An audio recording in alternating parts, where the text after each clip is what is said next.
జరిగింది. అంటే అట్లా కేసీఆర్ గారు అంత నిజాయితీగా నిబద్ధతగా పనిచేసింది. కేబినెట్లో చేరినప్పుడు ప్రణబ్ ముఖర్జీ ఆనాటి యూపీఏ ప్రభుత్వంలో అత్యంత కీలకమైన వ్యక్తి. ఆయన ఆర్థిక మంత్రిగా పనిచేశారు. తర్వాత భారత రాష్ట్రపతిగా కూడా పనిచేసినారు. సోనియా గాంధీ గారి తరఫున వచ్చి కేసీఆర్ గారు మీకు ఏం పోర్ట్ఫోలియో కావాలి ఢిల్లీలో అని ప్రణబ్ ముఖర్జీ గారు సోనియా గాంధీ గారు కేసీఆర్ని అడుగుతారు.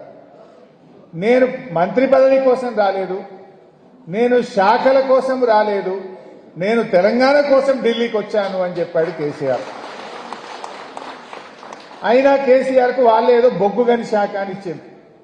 అప్పుడు తమిళనాడులో ఉన్న డిఎంకే పార్టీ మాకు బొగ్గుగని శాఖ మాకే కావాలి, లేదా మేము వెళ్ళిపోతాం గవర్నమెంట్కి, ఈ గవర్నమెంట్ కూలగొట్టమన్నారు. కేసీఆర్ గారి సోనియా గాంధీ దగ్గర పోయి నాకు ఈ బొగ్గు శాఖ వద్దు, ఏ శాఖ వద్దు, నేను వచ్చింది తెలంగాణ కోసం. ఆ డిఎంకోళ్ళు అడుగుతున్నట్టు వాళ్ళకి ఇచ్చేసేయండి, నాకు ఈ శాఖ అవసరం లేదు, వాళ్ళకి ఇచ్చేయండి అని శాఖ లేని మంత్రిగా 6 నెలలు ఢిల్లీలో మంత్రిగా పనిచేశాడు.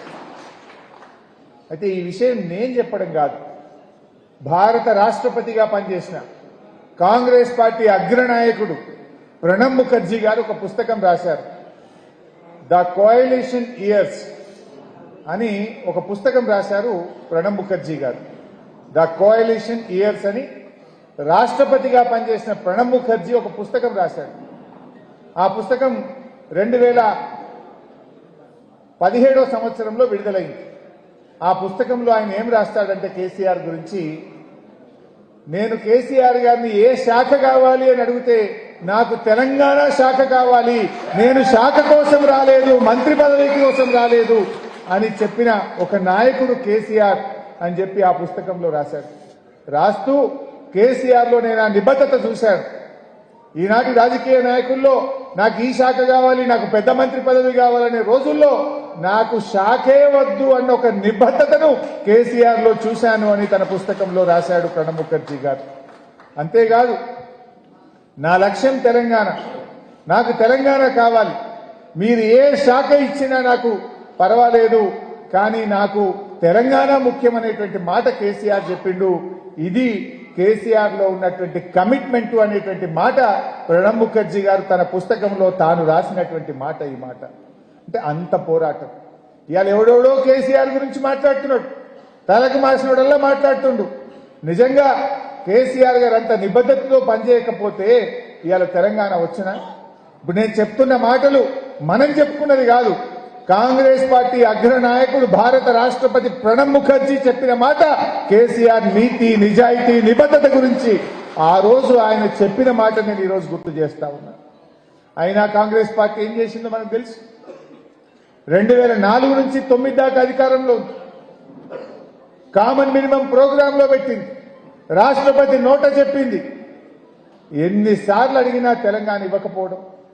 మేము అసెంబ్లీలో రాజశేఖర రెడ్డి గారిని అడిగేటోళ్ళం, ఏమైంది తెలంగాణ అంటే ఆయన అంటుండే 100 కోట్ల మంది ఒప్పుకుంటే తెలంగాణ అని రాజశేఖర రెడ్డి గారు మమ్మల్ని అవహేళన చేస్తుండే.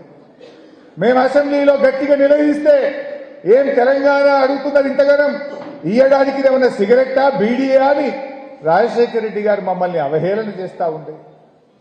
రకరకాలుగా అప్పట్లో ఏం మాట్లాడినా ఇదే రాజశేఖర రెడ్డి గారు ఆంధ్రాకు పోయి ఆంధ్ర ప్రజల్ని రెచ్చగొట్టిండు. హైదరాబాద్ పోవాలంటే పాస్పోర్ట్ కావాలి, వీసా కావాలి అని అక్కడ ఆంధ్ర ప్రజల్ని రెచ్చగొట్టే విధంగా మాట్లాడుతుండే. ఎన్నో అవమానాలు అయినా పోరాటం చేసినాం. మన పార్టీ మీద గెలిచిన ఎమ్మెల్యేలను ఆ రోజే రాజశేఖర రెడ్డి గారు బీఆర్ఎస్ పార్టీని లేకుండా చేయాలని, టీఆర్ఎస్ పార్టీని ఖతం చేయాలని మన ఎమ్మెల్యేలను కాంగ్రెస్ లో కలుపుకున్నాడు రాజశేఖర రెడ్డి గారు.